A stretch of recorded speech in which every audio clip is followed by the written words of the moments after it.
Hey guys, Peter here to tell you about the latest from Knife, Heaven into Dust, out August 25th on Napalm Records. This album has 10 tracks, 34 minutes in length, and this is the band's second full-length studio album. They are a German black and speed metal band. The design of this record is straightforward. There's really not much to say here. 10 tracks, 34 minutes is a very compact album. Having said that, it doesn't mean that every single song offers the exact same experience, which is kind of what I thought coming into it. I was expecting this record to kind of repeat itself, with Speed and Darkness to be the two main key elements from the first to the last. Speed and Darkness are some of the main components of this record, but not the only components of this record. The album is a lot more dynamic, there's a lot more changes, which makes the experience still compact and balanced, but very dynamic and fluid at the exact same time. As far as the sound is concerned, this record has an old school production behind it. And normally for albums of this genre, with that old school production behind it, things get a little bit murky. The guitars take a huge amount of protagonism as far as the sound is concerned. They kind of covered everything else. You could hear the drums, but outside of the drums and guitars and the emphasis being on the guitars, everything else is a little bit hidden, including the vocals. Not the case here. You still get the old school production, which works really well for the band. It works really well for their sound. I don't think you can go any other way and still get the same end results. But it's a production that still leaves room for the drums, for the bass, for the vocals, and obviously still pushes the guitars into that leading role that allows you to see them take the charge in conducting and pushing these songs in whatever direction they want them to go. So that is the overall essence, sound-wise, of this record, and that gives the album more warmth without taking any darkness away from the record. It gives the album more dynamic movements without taking anything away from the speed that it has, but it also allows you to see more depth within the sound. It doesn't feel super narrow in terms of how it comes across, in terms of how the guitars drive through. The album feels a little bit bigger. It's a little bit wider in sound and experience because of that depth, because of how the bass interacts as one element that has a predominant role, not necessarily a protagonist style role, but a predominant role throughout the record. And the drums themselves feel like they have a lot more depth as well within them. Sometimes pairing up with the guitars, sometimes a little bit more in the passenger seat, and there's other songs where you see the guitars being on one end of the spectrum, the bass on the other, and the drums smack down in the middle. So there's a lot of movement, there's a lot of fluidity sound-wise within a record that still finds a way of staying very consistent and balanced from start to end. I enjoy the guitar sound on this record. I enjoy the experience that they give. Dark, chunkier, driven, penetrating, all the above. I think the solo sections are definitely something to talk about because they break away from the experience, from that rough edges, from that murky experience at times, for the more driven experience at times. The blackened elements within the guitar sound has a very important role, and one that stays somewhat consistent from start to end, and you break away from that consistency with guitar solos that are a little bit more brighter, a little bit more classic heavy metal, a little bit more just pure speed metal, and those solos definitely give light to an album that surrounds itself by the dark vibe that it has. Now, the bass pops, and it pops consistently from beginning to end. Not to the point where you could say that the bass is neck and neck with the guitars. This is not a technical sounding album. You normally get that more on progressive or technical albums where the bass plays a more defining role in terms of what the technicality is all about. Here's not really the case. It pops, but it pops with nuances. Some songs more, some songs less, but you could always feel it there. But it's there in order to give substance to the backdrop of the guitar sound, helping the drums as well in order to find that backdrop. But a lot of the dark vibes, a lot of the dark moods, a lot of the dark themes that this album puts forward sound-wise, they are enhanced by the guitar performance, but they're perhaps better defined by how the bass comes across. Now, the drums feel like they have this depth, and definitely the depth that the drums offers depth to the overall sound. And I think that was one of the main things that I walk away from this album feeling, is like this album was a lot more robust than I was expecting, not as narrow, and that gives quality to the performance, and that makes the songs feel like they can breathe a little bit better, and they're not copycats of one another. There's a lot more layers to a sound that otherwise feels very simplistic and very to the point. The other surprise on this record for me was the vocals. I was expecting them to be a little bit more buried in the mix. Normally records like this, the vocals are not necessarily completely up front, and in this record was not just about being up front. I felt like they were detached from the pack. So if you look at the sound on this record, at times the sound feels very composed, very robust in its overall essence. And then the guitars come 2 steps ahead of it. Almost every song, that's kind of the experience that you get.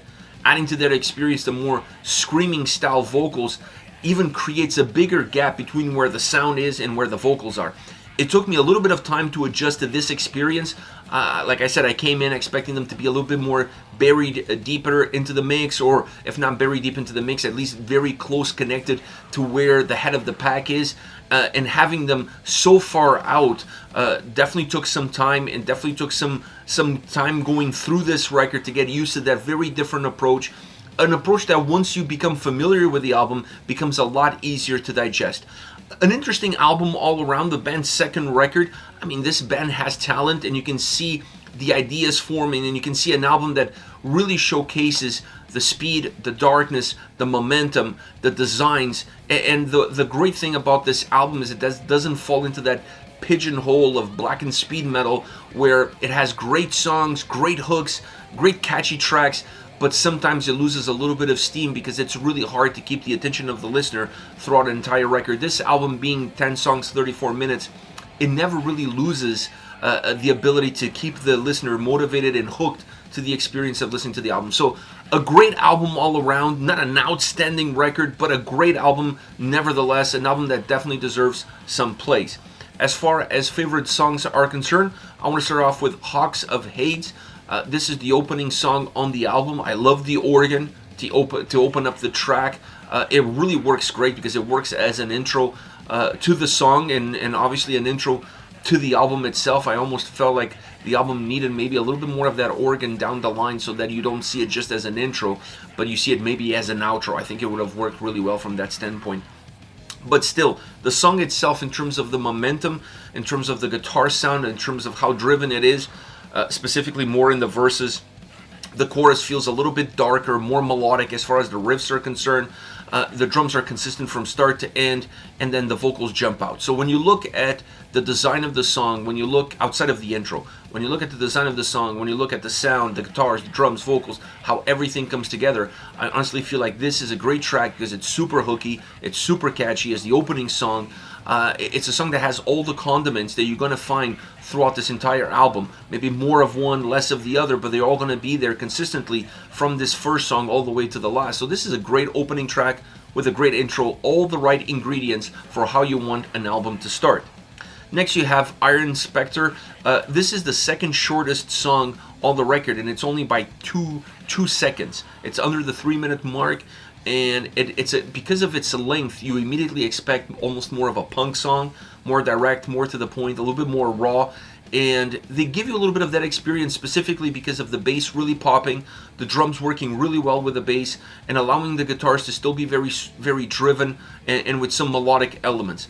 There is definitely an underlining roughness to how this song comes across. It has a box, it has a shape, but the shape is really rugged. The edges are very rugged. So this gives more of an organic feel to the track. It gives it a more unpolished feel to the way the song comes across, and that's where that punk influence comes in a track like this. Now, having the backing vocals in the chorus works really well because it gives the track a little bit of a live experience sort of thing.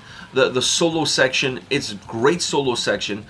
It creates a massive experience because this song feels very narrow because of how driven it is, how to the point it is, how unpolished it is. It feels very narrow. The solo kind of breaks away from that mold and allows more room for the song to breathe, even though it's not a very long song. But overall, it's a great track, really interesting song with great momentums throughout the entire experience of it. Last but definitely not least, a Phantom Devised. The bass is super noticeable at the start, and then it becomes as a wave. It creeps in, it goes back into more of a nuance, then it creeps back in, it goes back down again as a nuance, but it stays there. The fact that the song opens up with that bass really being in the forefront allows your ears to adjust to it and adapt to it, so it becomes a lot easier to detect that bass sound as the song progresses, which I really enjoy, because if you don't have that opening, it becomes a lot more difficult to pick up that bass, specifically when it's not at its peak, when it's at its valley. But having that opening with the bass allows you to better understand it, better hear it, better see it as you progress down the line. Now, the vocals come on top of it all. It's a super driven track. This song has that sound experience of bass on one end, guitars on the other, and drums in the middle. That's kind of how it feels. And then on top of this pyramid, or on top of this pie, I should say, you have the vocals really distancing themselves from the rest of the pack, from the rest of the sound. This allows at times for the song to feel a lot bigger. It feels a lot more wider. It becomes a lot more textured. Then it has this incredible warm experience because it takes a dip with more around the midway point, but extends almost towards the end of the song, and the sound of the guitar stops to being as driven and becomes more pure rock and roll, and changing that nuance there, changing that momentum, changing that guitar sound, gives this song a chance to take a dip. It allows the song a chance to completely reset itself before it comes back again to the same energy that we saw at the beginning. So it closes off over the top with the solo that's over the top. So it's a song that morphs, grows, evolves with every single stage within it. Really interesting track from that point of view, but that rock and roll piece there, that rock and roll guitar sound, really sets it apart from other songs that start in the same fashion but don't necessarily have the same ending. Knife, Heaven into Dust, once again out August 25th on Napalm Records. Let me know your thoughts on the band, on the singles. Use the comment section below. I'll be reading those and getting back to you. Take care, guys.